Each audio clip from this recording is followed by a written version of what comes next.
Thank you for joining Mango Places on this journey through Shanico. From post office to hotel, this ghost town reminds us that even the quietest places carry the echoes of vibrant pasts. Before we dive into exploring Shanico's preserved buildings and relics, let's take a moment to understand why this town is called a ghost town. Shanico was officially incorporated in 1901, during a time of incredible wool production. Thanks to its prime location at the terminus of the Columbia Southern Railroad, Shanico became a booming trade center in the early 1900s, especially for wool, wheat, and livestock. At its peak, it was dubbed the wool capital of the world, shipping millions of pounds of wool each year. But as fast as Shanico rose, it fell just as quickly. In 1911, a new railway line was built through Bend, Oregon, bypassing Shanico completely. That single change redirected freight and people, cutting off Shanico from the lifeblood of its economy. Over time, businesses closed, people moved on, and buildings were left to the wind and desert sun. By the 1950s, Shanico was nearly empty, a ghost town in every sense. Not because of any haunting spirits, but because its once bustling streets had fallen silent. Today, it's preserved as a living time capsule, an open-air museum of Oregon's frontier past. And that's what makes exploring it so fascinating. As we approach the old post office, notice the weather-worn clapboard siding and the faded U.S. Post Office sign above the door. Transported back to 1911, when this little building was the lifeline connecting ranchers and townsfolk to the wider world.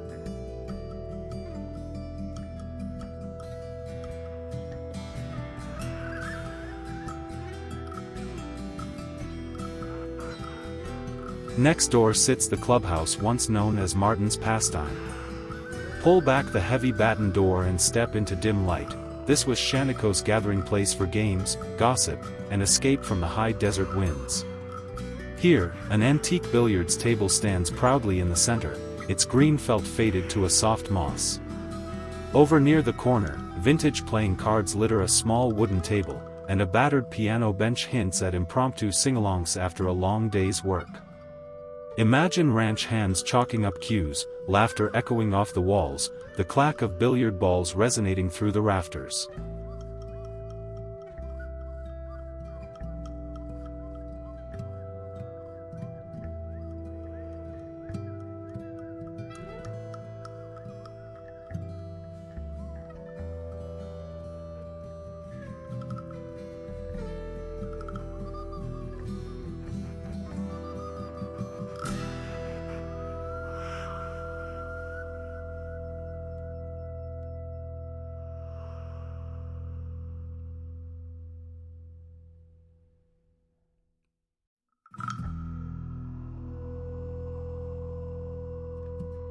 Stepping outside, we cross a gravel lot into the old wagon yard.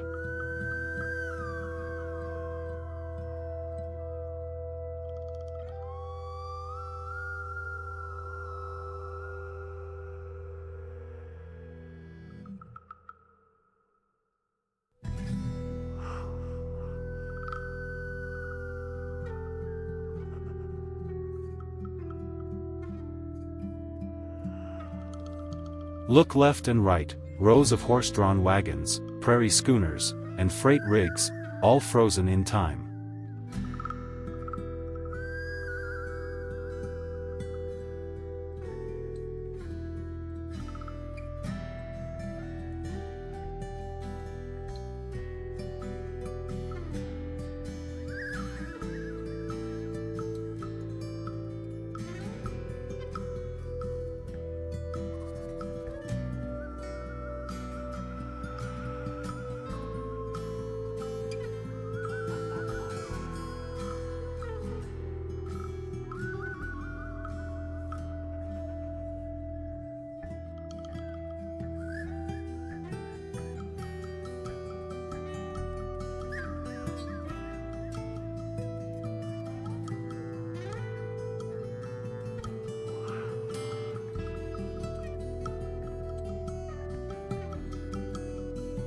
Nearby, Two abandoned trucks from the 1930s sit like metal carcasses, flat tires, shattered windshields.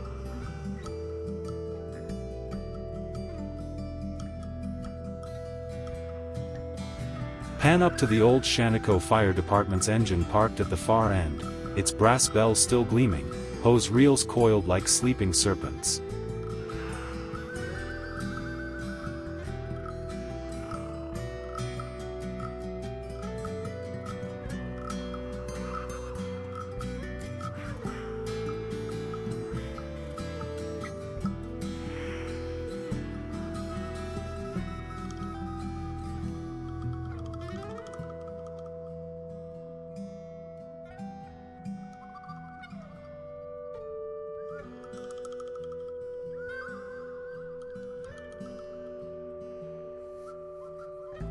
Imagine volunteers sprinting from here at the ring of the alarm, dirt flying behind them as flames threaten the wooden town. Across the dirt road stands Shanico's Bank, founded in 1901. The brick facade is surprising amid all the wood, heavy vault doors inside, massive teller windows, and iron-grated counters. First National Bank.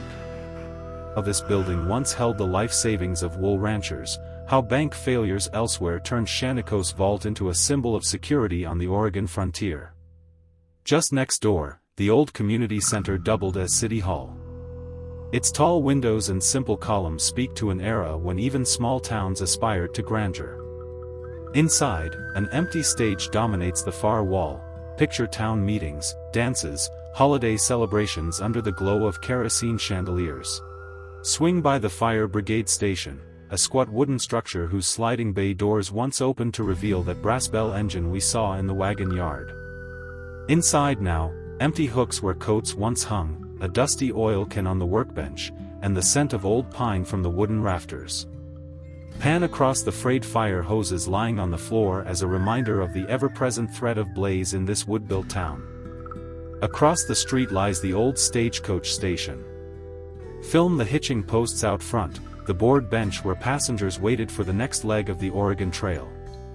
Step inside and capture the chipped ticket counter, the faded timetable on the wall, and a handful of century-old lanterns faintly glowing in the corners.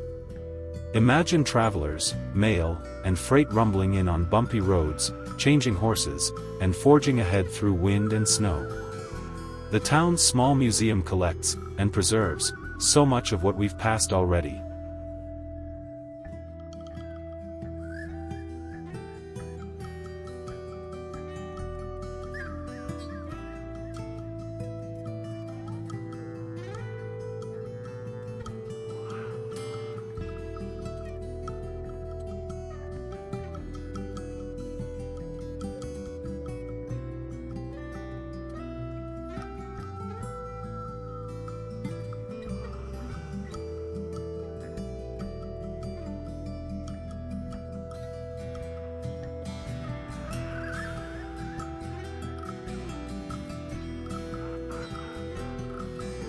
Meander past the museum toward the agricultural machinery lot.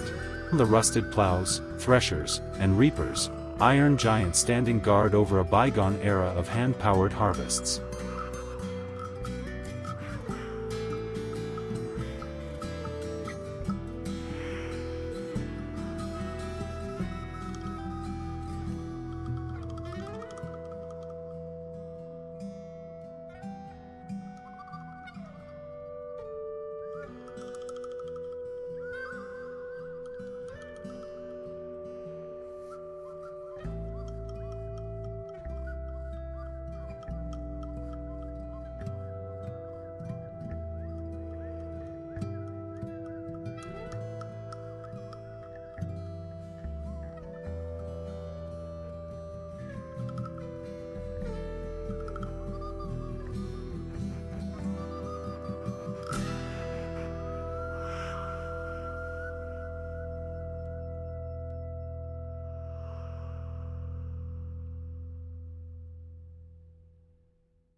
Off to one side, a cluster of vintage cars and horse-drawn carts sit half-sunken in the sagebrush. Curved fenders of a 1920s touring car, capture the split-seam leather seat worn thin by a century of sun and wind. Sunlight filters through dusty stained glass panes, illuminating shards of color on the floor, quiet, reverent, a place of solace in this rough-and-tumble settlement.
Our path leads us to the town's one-room church, its white steeple still piercing the blue high desert sky.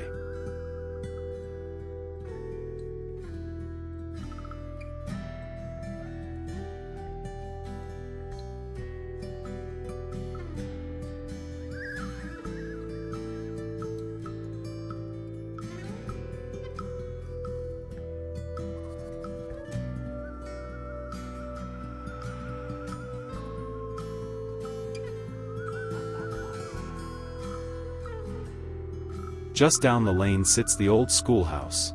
Imagine 20 students of all ages gathering here each morning, reciting lessons under the strict gaze of a one-room teacher.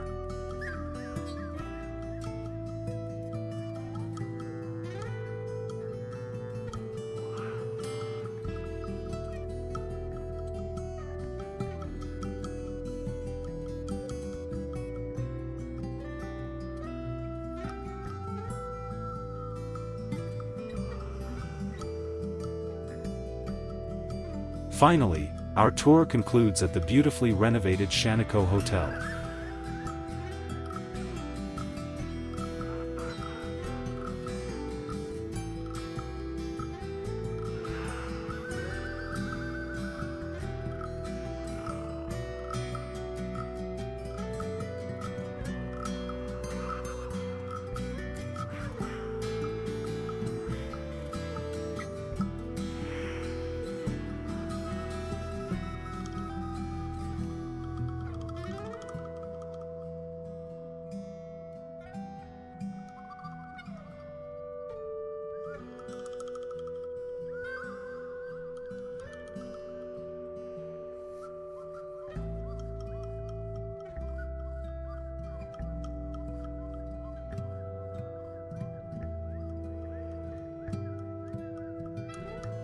Step through the grand lobby door into polished hardwood floors and restored brass fixtures.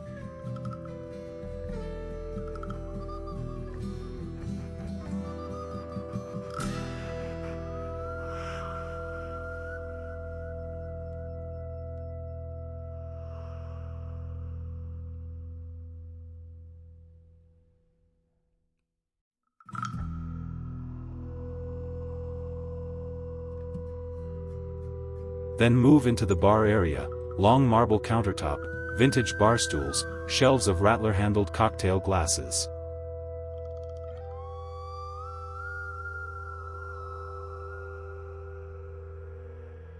Climb the sweeping staircase, notice the turned wood balustrade and carved newel posts.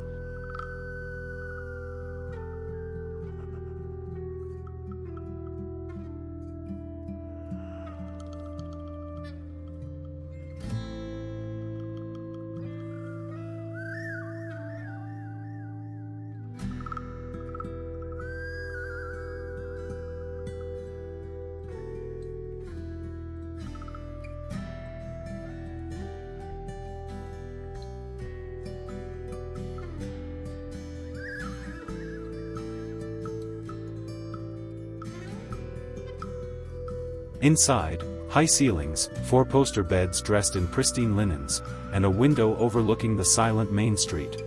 As the town's wind sighs through the old oak trees outside.